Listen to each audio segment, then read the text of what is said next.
سورۃ البقرہ کے 36ویں رکوع کا آغاز ہے اور یہ تیسرے پارے کا چوتھا رکوع ہے۔ اللہ رب العالمین نے ارشاد فرمایا، مثل الذین، مثال ان لوگوں کی، ينفقون، جو خرچ کرتے ہیں، اموالہم، اپنے مال، فی سبیل اللہ، اللہ کے راستے میں، کمثل حبۃ، جیسے ایک دانے کی مثال ہے، انبتت سبع سنابل، وہ ایک دانہ 7 بالیاں اگائے، فی کل سنبلۃ 100 حبہ، ہر بالی میں 100 دانے ہوں۔ یہ مثال بیان کی گئی ان لوگوں کی جو اللہ تعالیٰ کی راہ میں مال خرچ کرتے ہیں۔ اللہ تعالیٰ کی راہ میں مال خرچ کرنے سے مراد یہ ہے کہ نیک کام میں مال کو خرچ کرنا، جہاد میں خرچ کرنا، دینی مدارس میں خرچ کرنا، مساجد میں خرچ کرنا، دینی طالب علم کو کتابیں دے کر خرچ کرنا، کسی غریب مسلمان کے علاج پہ خرچ کرنا، اسی طرح جو قریبی رشتہ دار ہیں اور والدین پر ضرورت کے مطابق مال خرچ کرنا، یہ سب اللہ کی راہ میں مال خرچ کرنا ہے اور اس پر ثواب ملتا ہے۔ اس کی مثال یہ بیان کی گئی جیسے ایک گندم کا دانہ ہو، اسے زمین میں بویا جائے اور اس سے 7 بالیاں نکلیں اور ہر بالی پر 100 دانے ہوں، تو ایک دانے سے 700 دانے پیدا ہوئے۔ جس طرح بظاہر یہ محسوس ہوتا ہے کہ ایک دانہ زمین میں بو دیا گیا اور دیکھنے والا یہ سمجھتا ہے کہ وہ دانہ فنا ہو گیا، لیکن وہ دانہ فنا نہیں ہوتا، بلکہ وہ ایک دانہ 700 دانے دیتا ہے۔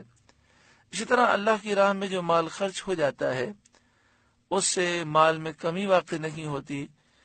جب کوئی شخص اللہ کی راہ میں 1 روپیہ خرچ کرتا ہے تو اللہ تبارک و تعالی اسے خوب دنیا میں اور آخرت میں عطا فرماتا ہے۔ یہاں پر فرمایا کہ اسے اجر 700 تک دیا جاتا ہے۔ یہ بھی فرمایا گیا کہ دنیا میں جب کوئی شخص اللہ کی راہ میں 1 روپیہ خرچ کرتا ہے تو 1 کے بدلے اسے 10 ملتے ہیں، اور جتنا اخلاص زیادہ ہوتا ہے، جتنا کرم زیادہ ہوتا ہے، اتنا زیادہ دیا جاتا ہے، یہاں تک کہ 700 تک دیا جاتا ہے۔ واللہ یضاعف لمن یشاء، اور اللہ جس کے لیے چاہے اس میں اضافہ فرماتا ہے، یعنی جسے چاہے 700 سے زیادہ عطا فرماتا ہے۔ واللہ واسع علیم، اور اللہ وسعت والا، علم والا ہے۔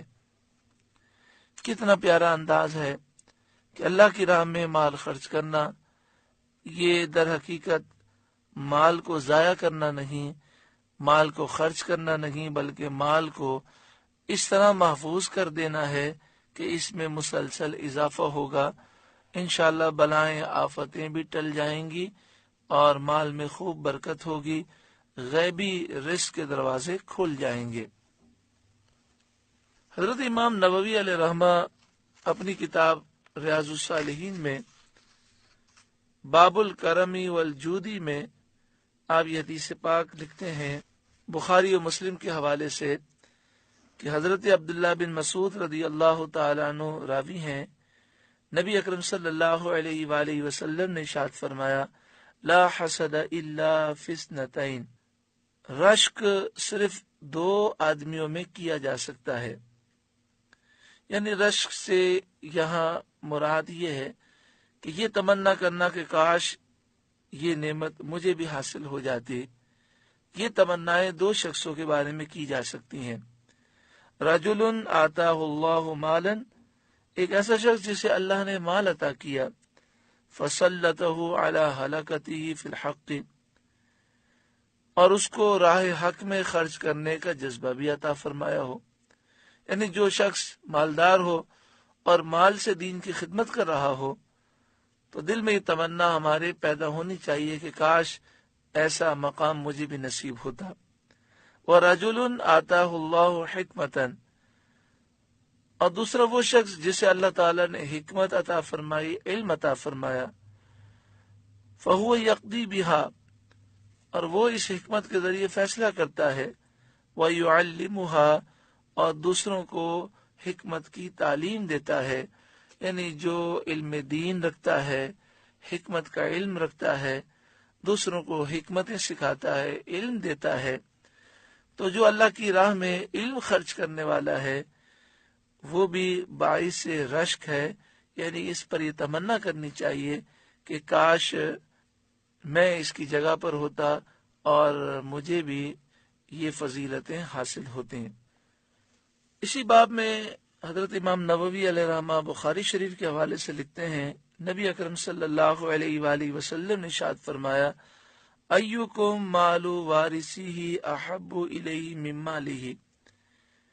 آپ نے فرمایا تم میں سے کون ہے جس کو اپنے وارث کا مال اپنے مال سے زیادہ پیارا ہو، یعنی کون سا ایسا شخص ہے جسے اپنے مال سے پیار نہ ہو، دوسرے کے مال سے پیار ہو۔ میرے پاس مال آ جائے تو مجھے خوشی نہ ہو، دوسرے کے پاس مال آ جائے تو مجھے خوشی ہو، ایسا کون سا شخص ہوگا؟ قالوا یا رسول اللہ ما منا احد الا مالہ احب الیہ۔ صحابہ کرام نے عرض کی، ہم میں سے ہر ایک کو اپنا ہی مال زیادہ پیارا ہے، ہر کوئی چاہتا ہے کہ میرے پاس مال ہو، کوئی بھی نہیں چاہتا کہ میرے پاس مال نہ ہو دوسرے کے پاس ہو۔ قال، اب صلی اللہ علیہ وآلہ وسلم نے فرمایا، فإن مالہ ما قدم، مال تو انسان کا وہی ہے جو اس نے نیکی کے کاموں میں خرچ کر کے آگے بھیج دیا، ومال وارثی ما اخر، اور جس مال کو بچا کے رکھا وہ تو اس کا مال ہی نہیں، وہ تو دوسروں کا ہے، وہ تو وارث کا ہے۔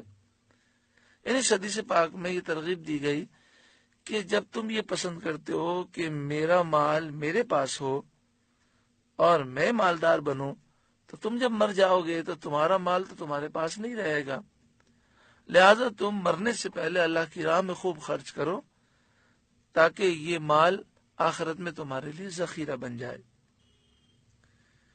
بخاری شریف کتاب الزکاة، باب اتقوا النار ولو بشق تمرۃ۔ نبی اکرم صلی اللہ علیہ وآلہ وسلم نے ارشاد فرمایا، اتقوا النار ولو بشق تمرۃ، آگ سے بچنے کی کوشش کرو خواہ نفس کھجور ہی کے ذریعے، یعنی تمہارے پاس کچھ بھی اللہ کی راہ میں دینے کے لیے نہیں، آدھی کھجور ہے تو وہ بھی دے دو، اور اس کے ذریعے جہنم سے بچنے کی کوشش کرو کہ صدقہ دینے سے انسان اللہ کی بارگاہ میں قرب حاصل کرتا ہے اور وہ جہنم سے محفوظ ہوتا ہے۔ تو اس حدیث پاک میں بہت پیارا درس دیا گیا کہ یہ انسان نہ سوچے کہ میں تو غریب ہوں، میرے پاس تو مال ہی نہیں ہے، 1 روپیہ 5 روپے 10 روپے جو بھی ہے مستحق لوگوں میں وہ خرچ کرے، اللہ کی راہ میں دے۔ مسجد میں جاتے ہیں، سنی صحیح العقیدہ امام ہے، مسجد اہل سنت کی ہے، وہاں پر وہ چندے کا باکس ہوتا ہے، 10 روپے اگر ہیں تو وہ ڈال دیں اس میں۔ اسی طرح مدرسے میں گئے اور وہاں باکس ہے اور مدرسہ سنی صحیح العقیدہ ہے اور وہاں پڑھانے والے صحیح العقیدہ لوگ ہیں، انسان کا کچھ بھی ہے، مثلا 50 روپے ہیں تو وہ ڈال دیں۔ اس طریقے سے وہ جتنا ہو سکے اپنی طاقت کے مطابق اللہ کی راہ میں مال خرچ کرتا رہے۔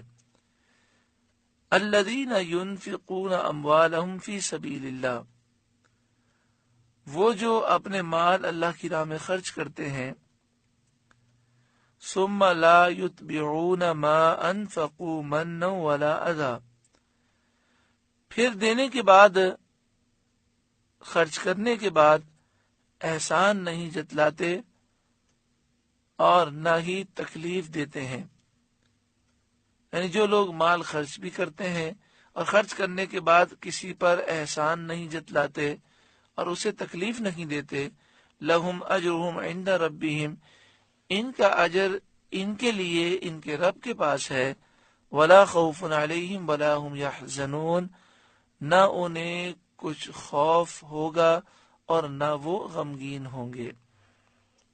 یہ آیت کریمہ حضرت عثمان غنی رضی اللہ تعالی عنہ اور حضرت عبد الرحمن بن عوف رضی اللہ تعالی عنہما کے حق میں نازل ہوئی۔ حضرت عثمان غنی رضی اللہ تعالیٰ عنہ نے غزوہ تبوک کے موقع پر لشکر اسلام کے لیے 1000 اونٹ ماں ساز و سامان پیش کیے. آپ نے 10,000 مجاہدین کا خرچہ دیا. آپ نے 10,000 سونے کے سکے اشرفیہ دینار دیے، جن کی مالیت تقریباً 40-45 کلو سونا بنتی ہے. آپ نے اس موقع پر ایک روایت کے مطابق 900 گھوڑے پیش کیے. حضرت عبد الرحمن بن عوف رضی اللہ تعالی عنہ نے غزوہ تبوک کے موقع پر 4000 درہم نبی اکرم صلی اللہ علیہ وآلہ وسلم کی بارگاہ میں پیش کیے اور عرض کیا کہ میرے پاس کل 8000 درہم تھے، آدھے میں نے اپنے اور اپنے بال بچوں کے لیے رکھ لیے اور آدھے اللہ کی راہ میں حاضر ہیں.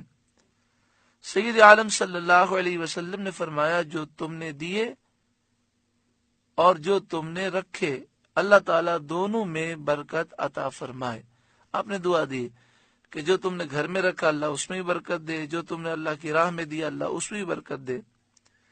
تو اللہ تعالیٰ نے آپ کے مال میں اتنی برکت دی کہ جب آپ کا وصال ہوا تو آپ کے پاس اتنا سونا تھا، حالانکہ آپ ہر وقت اللہ کی راہ میں خرچ کرتے تھے، لیکن اتنی برکت تھی کہ اتنا سونا تھا کہ جب آپ کے ورثاء میں یہ سونا تقسیم کیا گیا تو کلہاڑے سے سونے کو کاٹا گیا اور تقسیم کیا گیا.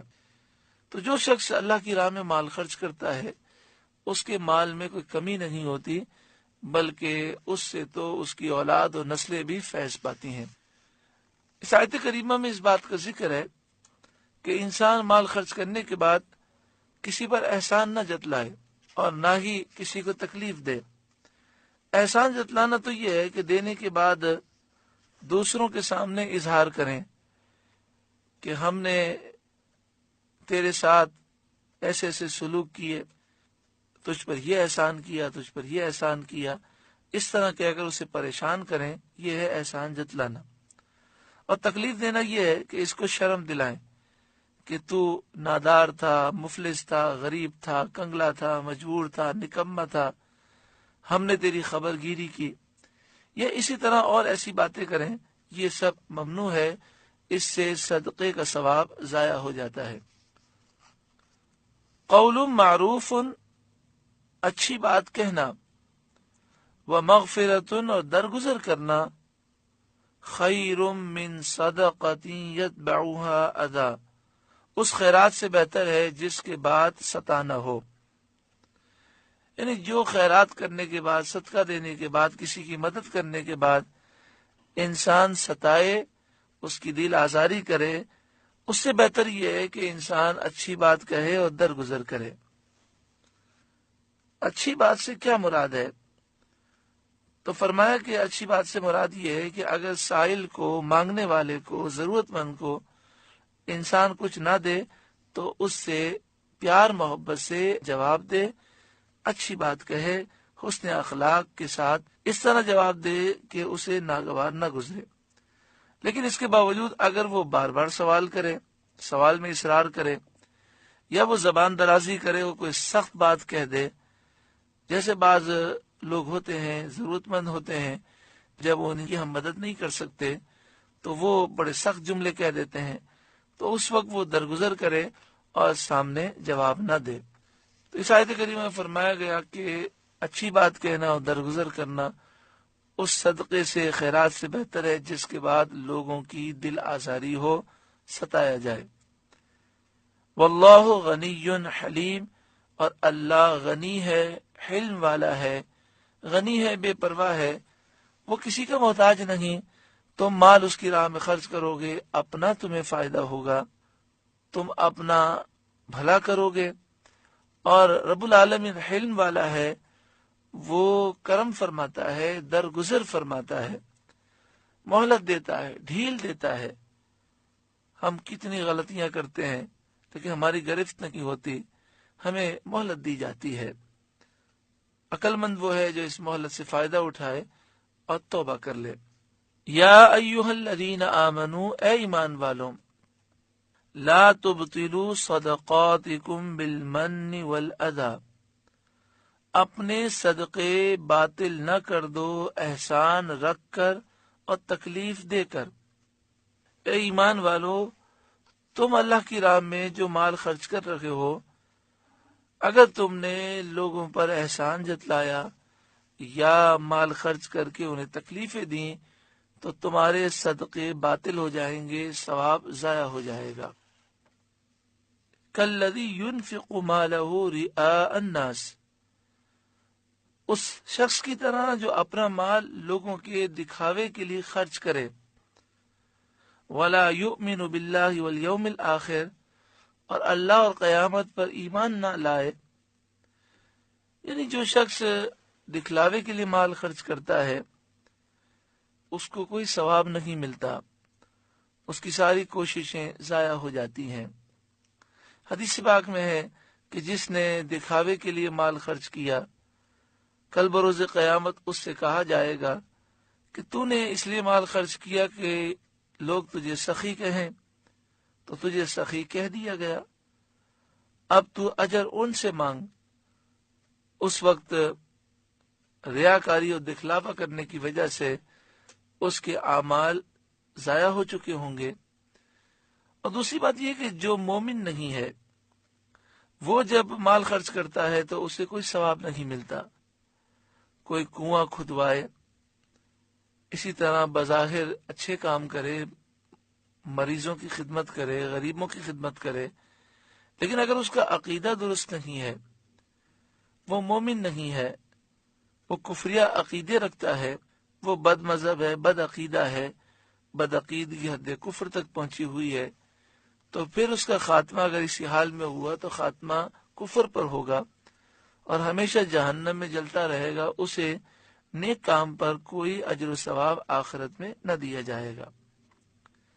فَمَثَلُهُ، اس کی مثال ایسے ہے، کَمَثَلِ صَفْوَانٍ، جیسے ایک چٹان کی مثال، علیہ ترابن، اس پر مٹی ہو، فَأَصَابَهُ وَابِلٌ، وابل کہتے ہیں زوردار بارش، تو اس چٹان پر مٹی ہو، زوردار بارش اسے پہنچے، فَتَرَكَهُ صَلْدًا، تو وہ جو تیز بارش ہے وہ اس کو چکنا پتھر کر کے چھوڑ دے، یعنی بارش اتنی تیز ہو کہ ساری مٹی بہہ جائے اور وہ چٹان بالکل چکنا پتھر ہو کر رہ جائے۔ اسی طرح جو دکھلاوے کے لیے مال خرچ کرتا ہے، اسی طرح صدقہ دے کر وہ احسان جتاتا ہے، تکلیف دیتا ہے، تو وہ کل بروز قیامت جب جائے گا تو وہ یہ سمجھے گا کہ میرے پاس تو نامہ اعمال میں بڑی نیکیاں ہیں، میں نے تو مال بڑا خرچ کیا ہے۔ تو جس طرح تیز بارش پتھر سے ساری مٹی کا صفایا کر دیتی ہے، اسی طرح یہ اس کی غلط نیتیں اس کے نامہ اعمال سے نیکیوں کا صفایا کر چکی ہوں گی، یعنی نامہ اعمال میں نیکیاں لکھی ہوئی نہیں ہوں گی۔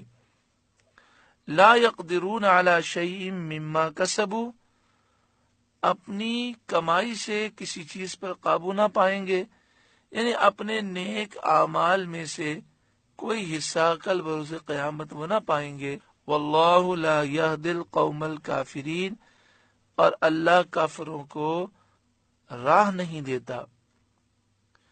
وَمَثَلُ الَّذِينَ يُنْفِقُونَ أَمْوَالَهُمُ ابْتِغَاءَ مَرْضَاتِ اللَّهِ، اور ان لوگوں کی مثال جو اپنے مال اللہ کی رضا چاہنے میں خرچ کرتے ہیں۔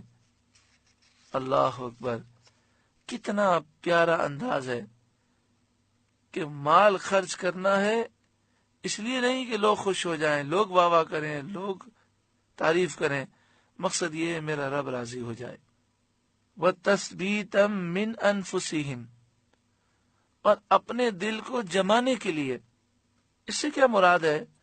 یعنی وہ مال خرچ کرتے ہیں اس لیے کہ ان کے دل مال خرچ کرنے پر جم جائیں۔ مفسرین فرماتے ہیں کہ بس اوقات ایسا ہوتا ہے کہ جب انسان مال اللہ کی راہ میں خرچ کرتا ہے تو چونکہ مال سے انسان کو بڑی محبت ہوتی ہے تو خرچ کرتا ہے تو اس کے دل پر یہ بھاری گزرتا ہے۔ وہ یہ تصور کرتا ہے کہ 1,00,000 روپے میں سے 2,500 روپے نکل گئے، 1 کروڑ میں سے میرے 2.5 لاکھ روپے نکل گئے، لیکن وہ زبردستی اپنے نفس پر جبر کر کے مال خرچ کرتا ہے۔ تو جب خرچ کرتا رہتا ہے تو اس کا دل جم جاتا ہے، پھر اس کی یہ فطرت بن جاتی ہے کہ وہ اللہ کی راہ میں مال خرچ کرنے میں خوشی محسوس کرتا ہے، اور پھر اللہ کی راہ میں مال خرچ کرنا اس کے لیے سہل ہو جاتا ہے، آسان ہو جاتا ہے۔ اس سے بہت پیارا درس ہمیں ملا کہ اگر ہمارے لیے اللہ کی راہ میں خرچ کرنا بھاری ہے، جو نفس میں لالچ ہے وہ خرچ کرنے سے رکاوٹ بنتی ہے، تو بھی ہم زبردستی اپنے نفس پر جبر کر کے مال خرچ کرتے رہیں، انشاءاللہ تعالی اس کی برکت سے ہمارے دل کی راہیں کھل جائیں گی، اور یہ بھی مال اللہ کی راہ میں خرچ کرنے پر لذت محسوس کرے گا۔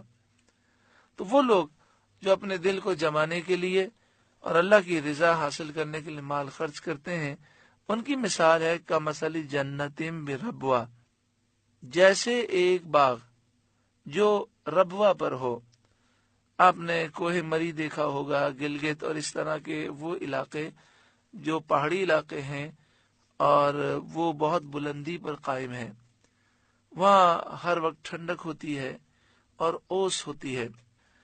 وہاں آپ جائیں تو آپ دیکھیں گے کہ ہر وقت پورے سال وہاں پر ہریالی ہوتی ہے۔ تو فرمایا ایسا باغ جو ایسے بلند مقام پر ہو، اصابہ وابل، اس باغ کو تیز زوردار بارش پہنچے، فآتت اکولہا ضعفین، تو وہ دگنے پھل لے کر آئے۔ وہاں اگر اچھی بارش ہو جائے تو پھل دگنے ہو جاتے ہیں، پھلوں میں اضافہ ہو جاتا ہے۔ فَإِن لَّمْ يُصِبْهَا وَابِلٌ فَطَلٌّ، پھر اگر زور کی بارش اسے نہ پہنچے تو اوس شبنم ہی کافی ہے، وہاں اتنی نمی ہوتی ہے کہ اس سے باغ کی ضروریات پوری ہو جاتی ہیں، اور باغ جو ہے وہ سرسب و شاداب ہی رہتا ہے۔ تو اسی طرح جو اللہ کی راہ میں مال خرچ کرتے ہیں وہ کبھی نقصان میں نہیں رہتے۔ واللہ بما تعملون بصیر، اور اللہ تمہارے کام دیکھ رہا ہے۔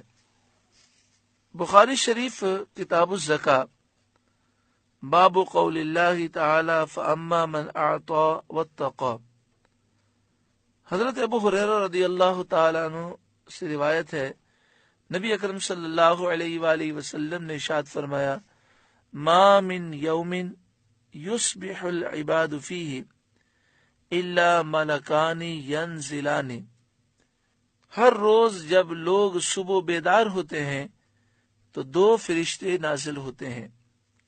فیقول احدہما، ایک کہتا ہے، اللہم اعطی منفقا خلفا، اے اللہ راہ خدا میں خرچ کرنے والے کو اس کا بدل عطا فرما۔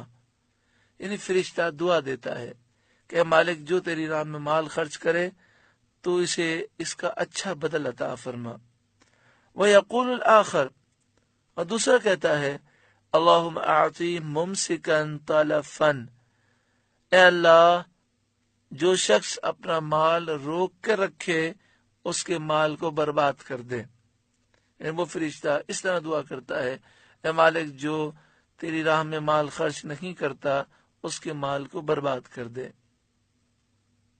حضرت امام نووی علیہ رحمہ نے ریاض الصالحین میں باب الکرم والجود میں یہ حدیث پاک لکھی، بخاری شریف اور مسلم شریف کے حوالے سے، کہ نبی اکرم صلی اللہ علیہ وآلہ وسلم نے ارشاد فرمایا، قال اللہ تعالی، اللہ تعالی نے فرمایا، انفق یبن آدم ینفق علیک، اے اولاد آدم خرچ کرو تم پر خرچ کیا جائے گا، یعنی تم اللہ کی راہ میں دو، اللہ تعالیٰ تمہیں خوب عطا فرمائے گا۔